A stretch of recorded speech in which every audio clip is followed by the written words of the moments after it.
Okay, good afternoon. As you know, the budget this government announced on Thursday delivers a $790 million package to help children living in some of New Zealand's poorest families. We know that work is the best way to lift families out of hardship, and we're continuing to incentivise work while ensuring children caught in poverty are supported. An extra $25 a week in the household will make a real difference to those children.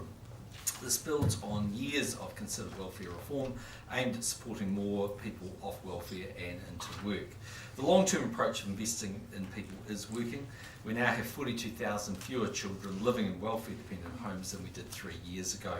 So last week's budget announcements continue National's plan to support vulnerable New Zealanders while delivering better outcomes for the taxpayers who pay them. On an issue I foreshadowed some time ago, Cabinet today discussed the issue of passports and the length of validity. You'll recall a number of countries changed the validity of passports from 10 years to 5 years following the terrorist events of September 2001. New Zealand was among those who made the change, motivated by a desire to enhance security. Since then, we've continued to improve security, and today passports are produced using state-of-the-art technology. Because of this continued investment, the government is confident the integrity of our passports is vastly improved. People have also told us they're finding renewing passports every 5 years inconvenient, and we've listened to that feedback. So today you will see Internal Affairs Minister Peter Dunn release a press release announcing the validity of an adult passport is to increase from 5 years to 10 years. A child's passport will remain valid for 5 years in line with international convention. Extending the validity of an adult passport means a greater convenience. It will also mean an adjustment in cost. The new price of an adult passport with a 10-year validity will be no more than $180, including GST. This will be the first price increase since 2005, but still means our 10-year passport will be cheaper than Australia's, and it will be about $94 cheaper for New Zealanders than it currently is to get an adult 5-year passport for the first time, followed by a paper-based renewal of that passport in 5 years. The price of a first-time adult 5-year passport is currently $140, with a paper-based renewal 5 years later costing $134.50. The total cost is $274.50. As I said, a new 10-year passport will cost no more than $180. While staffing costs will fall, there is a high level of fixed costs associated with producing New Zealand passports. The costs of improved security technology, for example, will now have to be spread across fewer passports produced. The level of investment makes up part of the price increases, so our passports remain highly trusted internationally, and Kiwis can continue to enjoy the freedom to travel. By law, all fees paid by the travelling public can only be used for passport-related services, and fees are determined on a cost recovery basis. So the government makes no money from passports. The new passports approved by the ministers today will come into effect from 31 December 2015, so it requires a legislative change, and we're working our way through that. Just on the House this week, the government will look to continue with the 15-hour budget debate. Just in terms of my own activities, I'm here in Wellington tomorrow and Wednesday for question time as usual. I'll be in Auckland for the rest of the week for a number of meetings, visits and events, and I'm looking forward to attending the FIFA Under-20s opening match between New Zealand and Ukraine on Saturday. Happy to take some questions. I just advise you that I've got to get out of here in half an hour. So. Can you rule out New Zealand ever introducing legislation that would suspend or limit citizenship of New Zealand as a terrorist organisation? Look, I think it's very unlikely we'd get to a point where we would remove people's citizenship. I mean, firstly, to do that, you need to have a parliamentary majority, and I don't see where that majority comes from. Secondly, it raises the issue of leaving a person stateless, so I think it's unlikely. What about suspending some of the privileges of a dual citizen, so they could retain citizenship somewhere else? Look, I haven't considered that in great depth. When we looked at foreign fighters legislation, that was one of the points where we considered that issue. At that point we took that off the table, partly because we were shepherding that legislation through in quite a narrow form and trying to get through quickly before Christmas from memory. But I think in general it's not the step we're likely to take. I mean, if somebody, as has been argued the case, is this person who might be returning to Australia, if that sort of scenario presents itself, the person actually coming back is caught, from what we can see, potentially under the Terrorism Suppression Act. So that's the act that they'd actually be covered by if they came back to New Zealand. We don't have any details on that person. So our people are speaking to the Australian authorities, but we haven't had any, we don't know the person's name, we don't know the details, we don't have any information there. But that said, and if we want to make any other changes, we'd have to consider those, we think, when we're doing the review of New Zealand security legislation, which is happening at the moment. And I just think that that ultimate step of removing some citizenships is very unlikely. When we find out more about her through the Australian government authorities, will New Zealand government be offering any consular support? We'll need to find out a little bit more details about what she's wanting to do. I mean, a lot of people obviously have dual citizenship, but fundamentally may have lived their whole life really in Australia, but say, for instance, been born in New Zealand, so they're not really looking to come back to New Zealand. So we'll just go away and get some more information. If I get some more, I'll come back to you if I can. When the government introduced the foreign fighters legislation last year, there was a suggestion that perhaps you'd look into a criminal offence for returning foreign fighters. Has there been any movement on that? I think all of that has been considered, and as I said, if any of that was to change, that's likely because the foreign fighters is the bit when they leave the country, and the Terrorism Suppression Act is the one that covers it if they return. So that would likely be covered if it was when we have the security intelligence review that Michael Cullen and Pat Suredi are heading. And that could look like the Australian existing, the legislation that Australia already has? Yeah, I don't know. I think, I'm not 100% sure on Australian law, but if that, it sounded to me a little bit like it lets them do a lot more than we think we probably be able to get a majority for. So sorry, in the review you'd look at whether you could, because at the moment, ringing around various authorities here, it seems that no one could really do anything about this person if she did come back into New Zealand. That would be my the SA's like, well, go and speak to her, but wouldn't have any real authority. But you think the review will look at whether there'd be some more authority for people to actually take someone like this into custody and just check them out? Or? That's certainly the place. I think you're right. If that person wanted to come back to New Zealand, there are conditions within the terrorism suppression law which may allow us to do something. Whether we need to toughen that up is something we need to look at. But the question is whether we need to expand the authority of that act, but as I say, not necessarily take the step that some people have talked about, which is cancellation of citizenship. If Australia does cancel her citizenship, they're effectively making it New Zealand's problem. They have no obligation to her. I mean, do you have a problem with that? Obviously, that's not our preference, but we can't stop what Australia chooses to do. We can only reflect on whether we believe it's appropriate to leave a New Zealand citizen in a stateless position. I think the view we've taken is we don't support that. The Australian government's in negotiations with at least 3 Australians who are trying to return to Australia. Is the New Zealand government holding any similar negotiations with New Zealanders who have left? Don't have any information on that at this point. Have you spoken to Morris Williamson about what appears to be a move for him to join the ACT Party? Well, he sent me a couple of text messages just before I've come here, so that quite fill the criteria of conversation. So this is his version of events, which is he's never had any conversation or any contact with anyone from the ACT Party.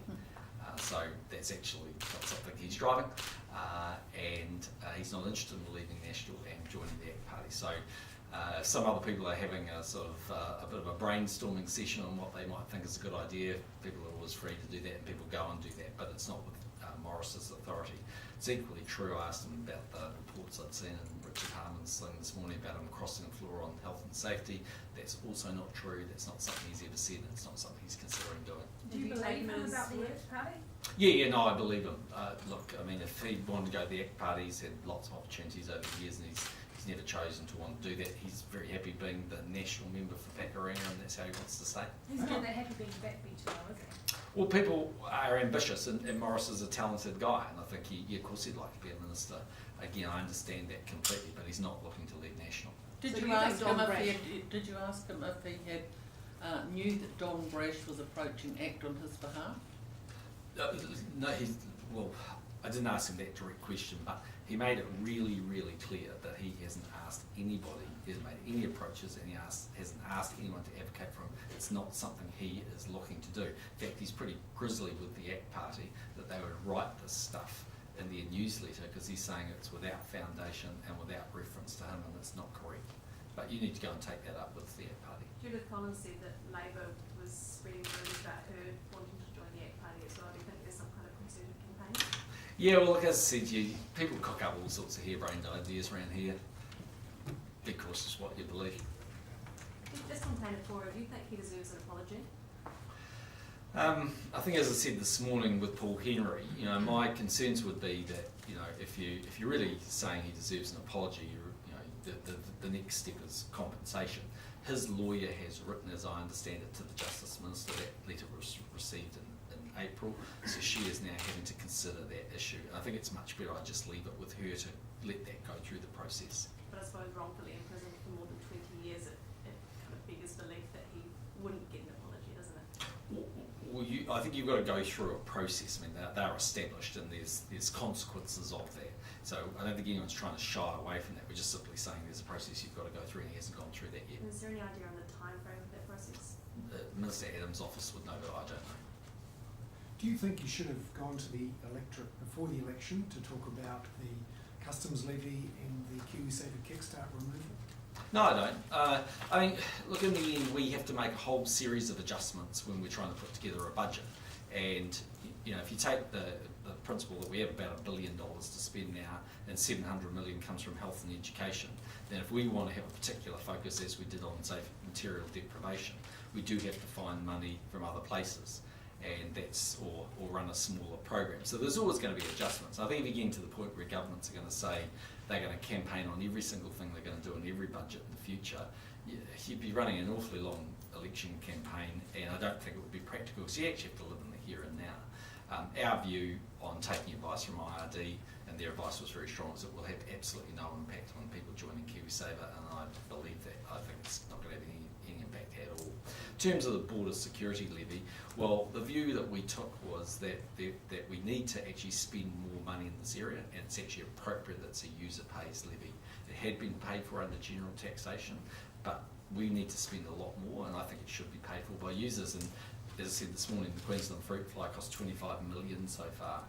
We've had all sorts of things from PSA to Didimo to painted apple moth between us and the previous government.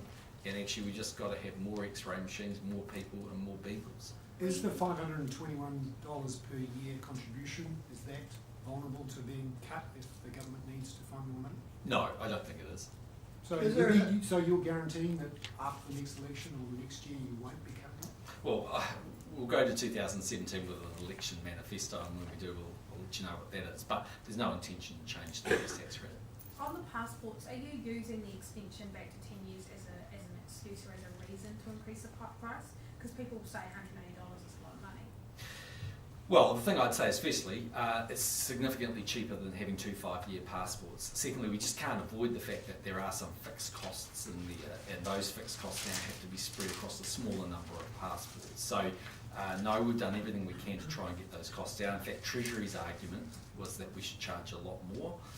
Their argument was that we should build up a bigger buffer, and they would say 5 and 10 years down the track, there'll be a hole in that particular account. Our view is that Department of Internal Affairs should actually start working on their cost base and looking at all the issues and reacting and responding like any other business in New Zealand does. So yes, over the next 5 years, for them not a lot will change. There'll be just as many passport renewals. It's just that 5 years later, there'll be much less volume coming through because people won't have to renew. How much more do Treasury want those passports to be?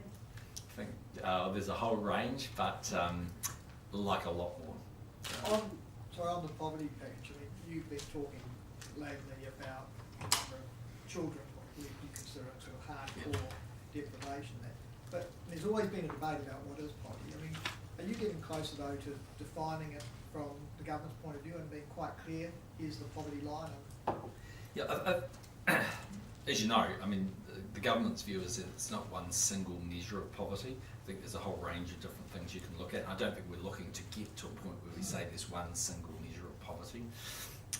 The point I guess I've been making in the House is just simply that MSD have done quite a lot of work. Brian Perry's been looking at these things for a long period of time.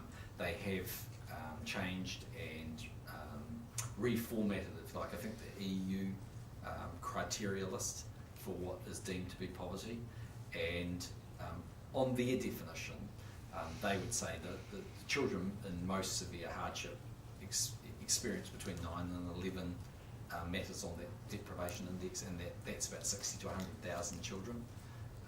But there's always going to be a range and a continuum, isn't there? And there'll be some people that will argue that, yeah, while they don't have as many of those criteria being fulfilled, in fact they have some, they'll still count them in poverty. But I think our main point is, look, the sort of hardcore end of where people are really suffering is most pronounced in those 60 to 100,000 children. But even, I mean, within that like definition though, I mean, will you be sort of then reporting back to say, well, at least here we've moved so many up, I mean, because... Yeah, so the question is how many people does the change in benefits move out, benefit increases move out?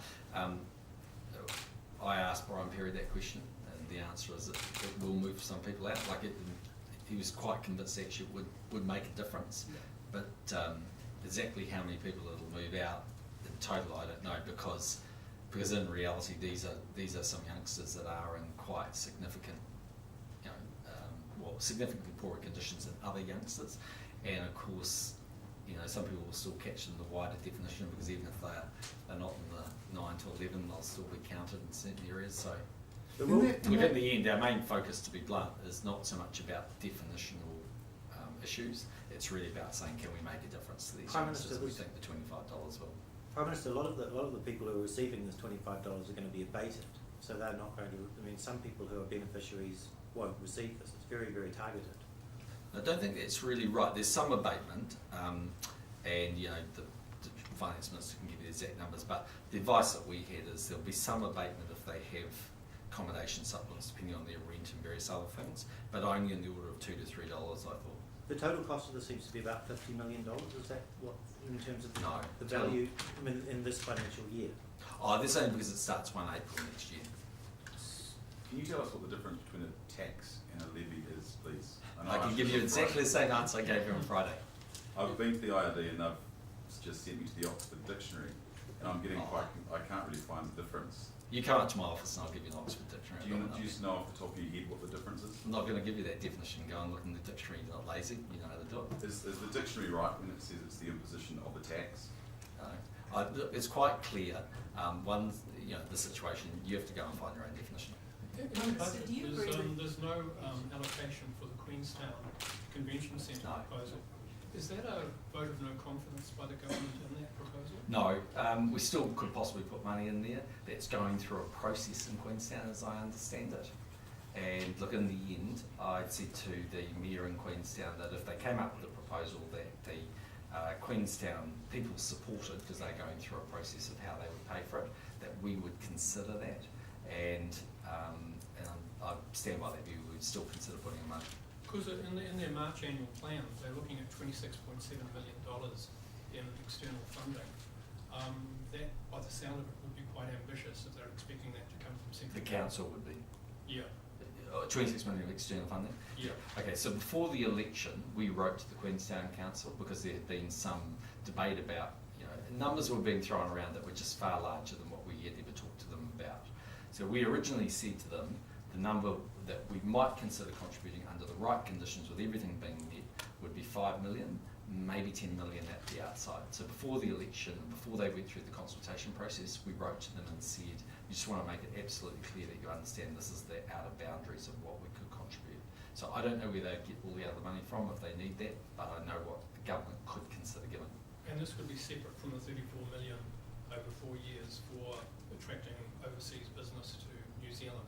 It's a different flow. I think that 34 million fits into the promotion of tourism and business tourism. This is a capital flow. And this is quite different. Yeah, quite different. Yeah. Okay. So do you agree with Ian McKelvey that stealing someone's person is not that different to stealing someone's sheep? I didn't actually see that comment. That's what Ian McKelvey said on Thursday. Do you know the difference between stealing people and sheep? I haven't got a clue what you're talking about. Do you have a view though? On I don't have a clue what you're talking about, so go and ask You don't Ian. have a view on it, Prime Minister? I don't know what you're talking about. Well, let me just put this question to you. Is it different to steal someone's person to steal someone's sheep? Are they two different concepts? I don't understand what you're saying. Do you see the difference between cattle rustling and human trafficking? Oh, sheep. Sheep. Oh, sorry, I thought you were talking about sheaves. Sorry, No, be a bit clear in your language, I understand. So what did you say one more time? Do you see the difference between cattle rustling and human trafficking? Well, I would understand the difference, yeah. Okay, do you have a problem with the fact that Ian McKelvey sees them as the same thing? Oh, I just need to see the speech in the context he gave it. He said it in Parliament on Thursday, last Thursday. I need to see. I don't know what he said. Does it worry you? I need to see the context. I'm not going to comment on that. So that. And just one more question on Taylor 4. Have you had any advice about whether or not the Solicitor General will lift the stay of prosecution against Malcolm Bela? No, I don't need any advice on that. Andrew Little says that the government's been irresponsible by not debating the superannuation situation. Do you think there should be another look at whether it's affordable? Well, I don't think we're being irresponsible. If you have a look at our fiscal track, we've built in the increases for New Zealand super and the costs that come associated with an ageing population. So we're pretty clear, and on our numbers, actually the debt numbers for New Zealand are reducing, right? So it's well and truly affordable. This, I think, is an interesting question to go and ask Andrew Little. So he says that the cost is unaffordable, right, of New Zealand super. That's his perspective, and that something's got to be done about it, and that change needs to happen. So far from what I can see him saying, he's ruled out an increase in the age. On Friday morning he was saying that they're going to means test, and by Friday afternoon he was saying that they're not. There's only one other alternative left. If you don't lift the age and you don't basically means test, then you have to universally reduce the generosity of New Zealand super. So that must be what he's saying they're going to do. Because putting money into the super fund doesn't reduce the cost of New Zealand super.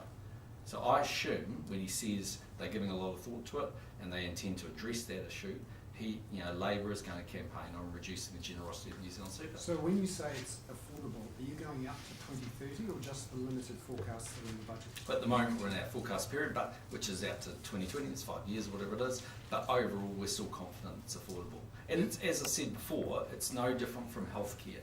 I don't think anyone's arguing that healthcare costs are also going to rise over the course of the next 10, 20, 30 years, and actually we all seem comfortable with that. So you're comfortable that really rich people who are earning big salaries are getting a benefit that's in some cases more than the unemployment benefit or the I'm comfortable with the current settings for New Zealand super, and I think they should remain. Do you think people who are over the age of 65 and who are wealthy should accept the pension? Well, that's a matter for them. Some people do and some people don't. Would you? I haven't given any consideration to it because I'm quite a way away from that. Just back on Williamson, do you think that Don Brash just went to the ex-president off his own back and said, hey, I've got an idea? Sounds like it. You think that's the sort of thing Don Brash would do? Possibly. It's a strange thing to do, isn't it? If that's just out of nowhere. Not really. Sometimes people come up with strange ideas. Back on super, one more question on the funding of the Common Fund. Treasury in the budget document showed that it would take about 2.2 to 2.4 billion to get back onto that track of the original target that it should be at. Do you envisage those sorts of numbers when the government does again start funding the Common Fund? Don't know, you'd have to ask the Minister of Finance. But I think it's really important to understand what the New Zealand Super Fund does. I'm sure you understand it, but in case people don't, it does not reduce the cost of New Zealand Super. It merely reduces the cost to the government at the time. Yep. So it pre-funds it, but it does not change the cost of it. So if Andrew Little's argument is that New Zealand Super is unaffordable, fair enough, he's entitled to that view, but he's either got to raise the age of super, means test it, or make it less universally generous. There are only three options that I can see. But he seemed to think also that it was urgent that it be funded again through the government contributions. Do you think that's urgent? I don't know, but he'd need to borrow to do that, and again, it's sort of part of what they're entitled to campaign. You worried people in your caucus going to cross the floor for the health and safety and employment reform? No, I think I covered that off before. I saw that report from Harman, but Morris Williamson made quite clear he's never said that, and it's not correct. But other than Williamson, is there anyone else within caucus that has similar concerns? Well, what is true is with the health and safety legislation is that we want to make sure that on the one hand it lifts the health and safety requirements in the workplace so that the workplace is safer. But on the other side of the coin, we also want to make sure that it's workable and it isn't overly onerous on small businesses. So my understanding is the Select Committee is going to report back this week. We'll take a look at it when it comes back, and we'll just check we've got the settings in about the right place. And I mean, the way I would sort of see it is if you think about what happened with the Christchurch earthquakes and then the recommendations that came from the Royal Commission around strengthening buildings, we had a couple of bites of the cherry and settled on what we have most recently with the announcements that Nick Smith made. So the Health and Safety Task Force came up with some good recommendations, but quite far-reaching. We'll just need to think through absolutely before we pass that legislation to make sure it's workable. So have people within the caucus expressed concerns to you about it, and if so, what particular areas are they concerned? Well, it's an issue that gets debated not just in caucus. I mean, basically, it's not an issue that caucuses particularly raises every 5 minutes, but if I go around New Zealand, it's an issue that gets raised with me. Particularly small businesses are concerned about how it would be administered and would it be fair, and how onerous would it be for them to comply, and would it be effective. So that's a genuine debate that I'm sure members of the public are having with our caucus, and it is something that Cabinet's going to have to consider, and I've made it quite clear that when it comes back from the Select Committee, we are going to toss it around in Cabinet and make sure we're happy with the recommendations and the settings. Do you think the legislation goes too far in its present form? I haven't seen its report back from the Select Committee, so I'm not sure. There was some earlier work that we had some concerns over, but that is changing and evolving, but I need to see a finished product. So what were those concerns that you had? Oh, there are a range of issues, some around volunteers and different things, so we just wanted to make sure it was right. Did the minister behind it get told to sit down and shut up at caucus last week? Well, caucus meeting you were in. Those are the reports. Did that happen? No. Has the minister been questioned and given a hard time about that issue? No, as I said, it's an issue we care about, and we're going to go through that process, but we have those debates all the time. That's what caucus is all about, that's what Cabinet's all about, that's what our conferences are all about, and I'll go into detail every single thing we talk about, but there's an engagement, and the whole purpose of having engagement is to make sure we get the settings about right. Okay.